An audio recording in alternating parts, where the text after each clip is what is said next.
আমি ওই জায়গায় খাড়াইছি, ওই খাড়ানো অবস্থায় এই যে মির্জা ফখরুল কাকা ছিল রে, আবার সালাউদ্দিন ভাই ছিল, ওনাদের সামনে ওনারা আমার ব্যাপার নিয়ে কথা বলতেছে।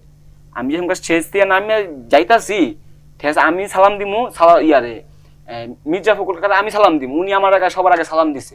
বিএনপির পক্ষ থেকে যে জুলাই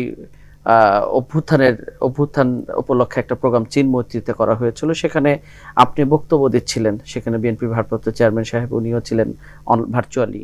তা এই প্রোগ্রামের একটা ছবি ভাইরাল হয়েছে সামাজিক যোগাযোগ মাধ্যমে, সেখানে দেখা যাচ্ছে যে আপনি বসার জায়গা পাচ্ছেন না, আপনি আহত হয়ে দাঁড়িয়ে আছেন, পিছনে অনেক বিএনপির নেতারা বসে আছে, আপনি দাঁড়ানো অবস্থায়, এই ছবিটা এখন ভাইরাল।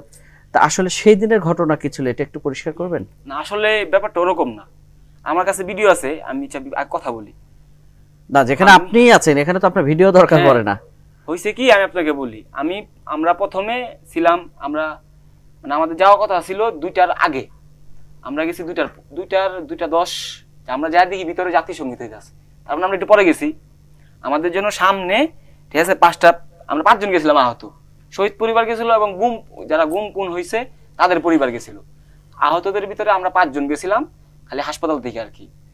আমরা আমাদের জন্য সামনে সিট রাখছিল, কিন্তু আমরা সব পরে ঢুকছি, তো আমরা ওই যে মিডিয়া যে পাশে ছিল না, ওই পাশে পিছনে আমরা সবাই সিট পাইছি, সবাই বসছি, ঠিক আছে। বসার পরে আমার নাম দিছে বক্তব্য দিমু, তো আমার সামনে যেতে হইব, তো আমি আমার সাথে আরো 2 জন, ওই যে আমাদের বিএনপি পরিবারের মানে 2 জনকে আমাদের সাথে দিছে, আমাদের কেয়ারটেকার করার জন্য, মানে আপনাদেরকে সহযোগিতা করার জন্য, হ্যাঁ, আমাদেরকে দিছে।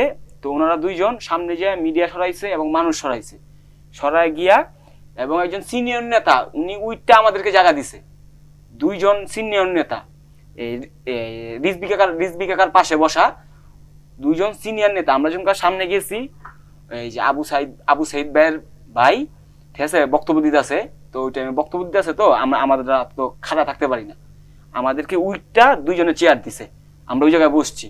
বসার পরে আমার নাম নিছে, আমি কোন জায়গায় আহত হয়েছি এবং আমার ফোন নাম্বার নিছে, নিয়া যে যাই হোক যে নামটা আমার ভুল করছে, আমার নাম নাদিম, ওনারা বলছে নাবিল, ঠিক আছে। আচ্ছা যাই হোক, তো স্টেজে উঠলাম, বক্তব্য দিলাম, বক্তব্যটা দিছিলাম হইতাছে গিয়া যে আমাদের যে সুচিকিৎসা আমরা যে পাইতাছি না, আমাদের চক্ষু বিজ্ঞান ইনস্টিটিউটে আমার একটা আহত ভাইকে ট্রিটমেন্ট দিতেছে না। মানে আমরা আপনার পুরো বক্তব্যটাই শুনছি, এখন শুধু ঘটনাটা জানতে চাচ্ছি। তারপরে স্টেজ থেকে নামছি, নাইমা আবার রিজবি কাকার পাশে বসছি, রিজবি কাকার পাশে বসার পরে রিজবি কাকা আমার নাম্বার নিছে, আমার চিকিৎসার ব্যাপার নিয়ে কথা বলছে, ঠিক আছে। আমার সাথে ছিল মনির খান, ঠিক আছে।